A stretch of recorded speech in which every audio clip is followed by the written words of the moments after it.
মালদায় নিহত তৃণমূল নেতা দুলাল সরকারের আজ শ্রাদ্ধানুষ্ঠান। ঘটনার 4 দিন পরও স্পষ্ট নয় খুনের কারণ। তার মধ্যে পরিবারের সঙ্গে দেখা করলেন রাজ্যের মন্ত্রী চন্দ্রিমা ভট্টাচার্য। স্ত্রী চৈতালি ঘোষ সরকার এবং ছেলে অনুভবের সঙ্গে কথা বলেন মন্ত্রী। খুনের ঘটনায় এখনও পর্যন্ত গ্রেপ্তার 5 জন। এখনও বেপাত্তা অন্যতম অভিযুক্ত কৃষ্ণ রজক ওরফে রোহন এবং বাবলু যাদব। এই বিষয়ে মন্ত্রী চন্দ্রিমা ভট্টাচার্য বলেন, মাননীয় মুখ্যমন্ত্রী নিজে বিষয়টি দেখছেন, পুলিশ তদন্ত করছে। ভাড়া করে কেউ তো নিয়ে এসেছে দুলাল সরকারকে খুন করার জন্য, সেই মাথাটাকে খুঁজতে হবে। চৈতালি চাইলে মুখ্যমন্ত্রীর কাছে যেতেই পারে, অভিযোগ জানাতেই পারে। চৈতালির সাথে দিদির আজকের না বহুদিনের পরিচয়। কী কারণে দুলাল সরকারের নিরাপত্তারক্ষী সরানো হয়েছিল নিশ্চয়ই আগামী দিনে পরিষ্কার হবে। এ নিয়ে মুখ্যমন্ত্রী নিজে উদ্বেগ প্রকাশ করেছিল।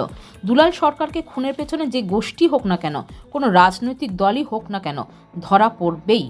এটা পুলিশ প্রশাসন তার কাজ করছে। মাননীয় মুখ্যমন্ত্রী তিনি নিজে তো ব্যাপারটা নিয়ে যথেষ্টভাবে তার উদ্বেগ প্রকাশ করেছে এবং পুলিশ প্রশাসন কাজ করছে।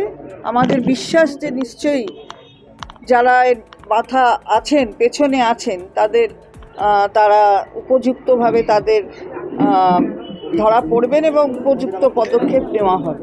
সেগুলো পুলিশ প্রশাসন দেখছে। মনে হয়েছে স্বাভাবিকভাবেই মনে হবে যে কাউকে ভাড়া করে তো কেউ নিয়ে এসেছে, কেউ তো ভাড়া করেছে, সে কেউটাকে খুঁজতে হবে, পুলিশই খুঁজবে।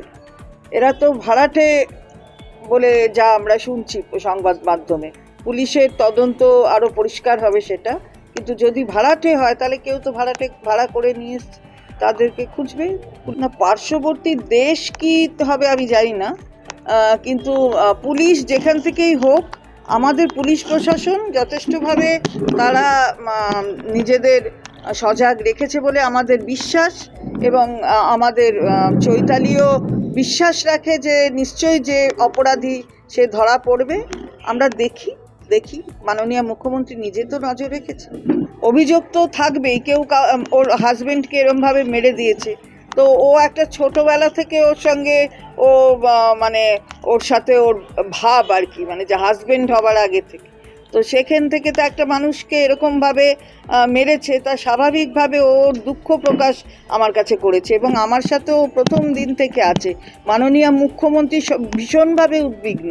আমি হয়তো আরও 2-1 দিন পরে আসতাম, কিন্তু আজকে আমি এসেছি, মাননীয় মুখ্যমন্ত্রী আমাকে বলেছেন তুমি এখনই যাও, তাই জন্যে আমি আজকেই এখানে এসেছি। সুতরাং ও উদ্বেগ প্রকাশ করেছে। ওর ছেলেটা এত ছোট, পড়াশোনা করছে, সে একদম অভিভাবকহীনের মতন একজন হয়ে গেছে। খালি মা আছে তো বটেই, কিন্তু মূল অভিভাবক চলে গেলে বাড়ি থেকে যেটা হয়, আর এইভাবে চলে গেলে যেটা হয়, সেটাকেও নিতে পারছে না, একদম চুপচাপ ওরমভাবে রয়েছে।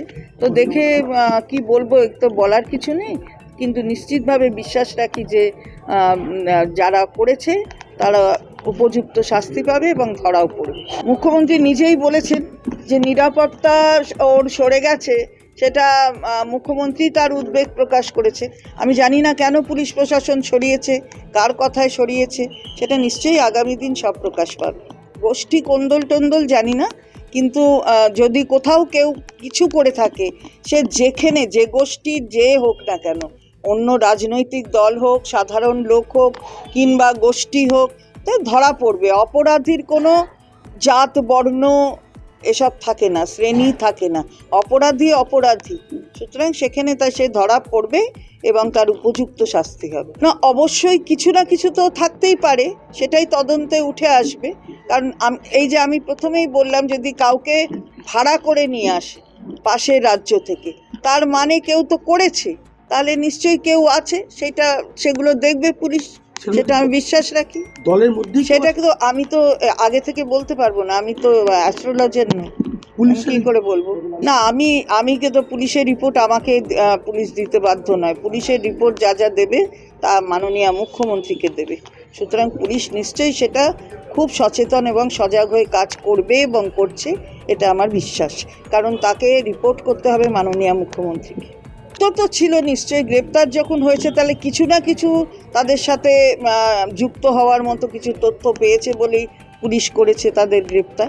আমি তো গোটা ব্যাপারটা ওরকমভাবে হাইপোথেটিক্যাল কিছু বলতে পারি না। সুতরাং নিশ্চয়ই আপনারা সবাই জানবেন, এটা অত্যন্ত দুঃখজনক শুধু নয়, মানে বেদনাদায়ক তার থেকে অনেক বেশি যে এরকমভাবে যদি কাউকে চলে যেতে হয়, যে এতগুলো মানুষের অভিভাবক হিসাবে কাজ করতো, তাকে যদি এরকমভাবে চলে যেতে হয়, তাহলে নিশ্চিতভাবে সেটা একটা বড় দুর্ভাগ্যজনক ঘটনা। সে বিষয়ে কোনো সন্দেহ নেই, কিন্তু সেটা নিশ্চয়ই নিষ্পত্তি হবে। যে যেখানেই ভেবে থাকুক না কেন যে সে করে পার পেয়ে যাবে, সেটা হবে না। পুলিশ প্রশাসন নিশ্চিত তার স্টেপ নেবে, এটা আমার বিশ্বাস। Bureau news Bangla Times.